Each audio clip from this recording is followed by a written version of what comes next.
I'd like to call this segment to all the refugees who seek a better life. Back in 1979, there was a revolution in Iran. First, they imprisoned and tortured or executed thousands of officials of the previous regime, including generals like Mr. Pakravan, or Prime Minister Hoveida, or Minister of Education Dr. Farrokh Parsa. And then Mr. Andrew Young, the US ambassador to the UN, called Khomeini a saint. And life went on. Then 72 Americans working for the US Embassy in Tehran were taken hostage. And life kind of stopped for some 444 days until they were all freed unharmed. And life, for most people, resumed its normal course. Then they identified and shot to death people of prominence who had gone on exile, such as Prime Minister Bakhtiar and scores of others. And life went on. Then they came for Baha'is, imprisoned, tortured, and executed, hundreds of them, including the members of the first National Spiritual Assembly of the Baha'is of Iran at that time, and then the second National Spiritual Assembly. First group were disappeared and the second group were openly executed.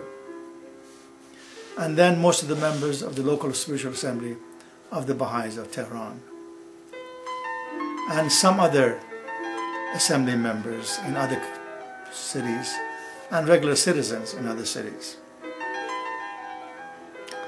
And scores of other prominent Baha'is, such as Professor Manucher Hakim, the professor of medicine from Tehran University, and Dr. Masih Farhangi, who treated the sick in the prison before he was executed. Then Dr. Ali Murad Davudi, the prominent philosopher and writer of the University of Tehran, who was executed. And then Mr. Kamaluddin Bakhtavar, a prominent and well-known writer among the Baha'is. And then life went on. Then they came for the communists, seized, imprisoned, tortured, and killed many of them. And there was not even a ripple inside or outside of the country. Then they came for Mujahideen, who first collaborated with them, but then split. They seized, imprisoned, tortured, and executed thousands of them. By some accounts, some 18,000 in 1 month, and dumped them in a mass grave. And life went on as if nothing had happened for most people inside and outside of the country. Then they went after Turkish, Baluch, and other ethnic minorities and set up execution camps in all corners of the country. And there was occasional ripples of complaint from Europe, Canada, the US, and elsewhere.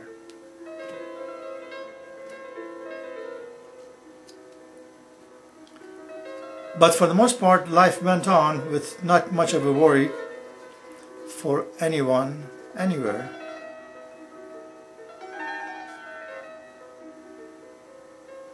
Then they went after religious minorities of Jewish, Christian, Zoroastrian, and other backgrounds with little global impact as well.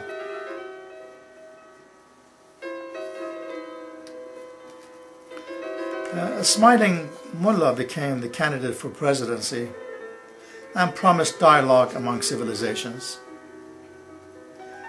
And many went to the polls and elected him to the office. But still executions, tortures, disappearances continued. Perhaps at a somewhat slower pace at that time. And the smiling mullah received congratulatory remarks from both inside and outside of the country. And life moved on. The pace of executions accelerated from the early 2000s.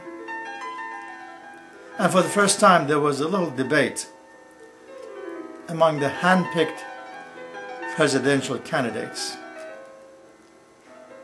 And the masses found an opening and flocked to two of the less extreme candidates, an ex-prime minister of the same regime and an ex-speaker of the parliament of the same regime.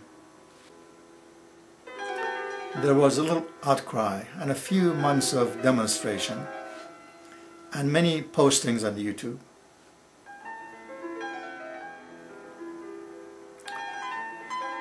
But with a few more months of imprisonment, torture, rape and executions, things became quiet again. Although there are periodic ripples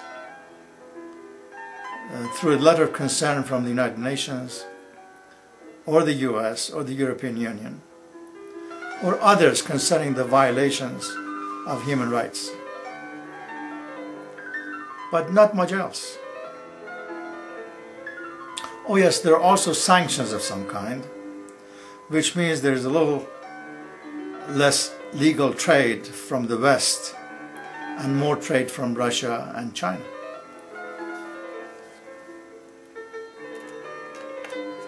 I was a fairly young student when the revolution happened, and I'm now an old man, and I haven't done much better. Yes, I have cried many times. I've pleaded with God to hear the agony of the deprived for years with no avail.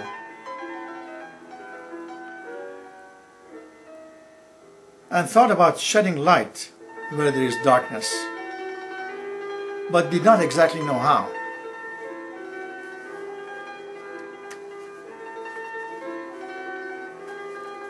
But now God has given me the opportunity to record these videos to assist all refugees from across the globe in learning the English language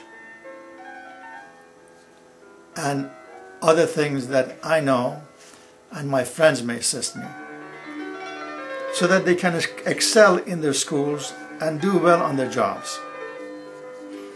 And then remember the victims of oppression and promote peace, friendship, and love on earth for all God's children everywhere. So friends, these series are composed of about 40 lessons, perhaps about 10 conversation pieces, and 10 reading assignments. My recommendation is to go through the lessons as fast as or as slow as possible. Each segment is between 5 to maximum 15 minutes. You can listen to it as many times as you wish until you become comfortable with it. Then after you cover a number of lessons, maybe 10 or 15 or 20, then go to the conversation pieces. And then when you feel comfortable with both, gradually go to reading assignments. It would probably be best to wait for the reading assignments until you cover at least one round of the lessons, and then start going through the readings and then go back. All you need is a dictionary and concentration so that you can cover these series as quickly as possible. Thank you for your attention.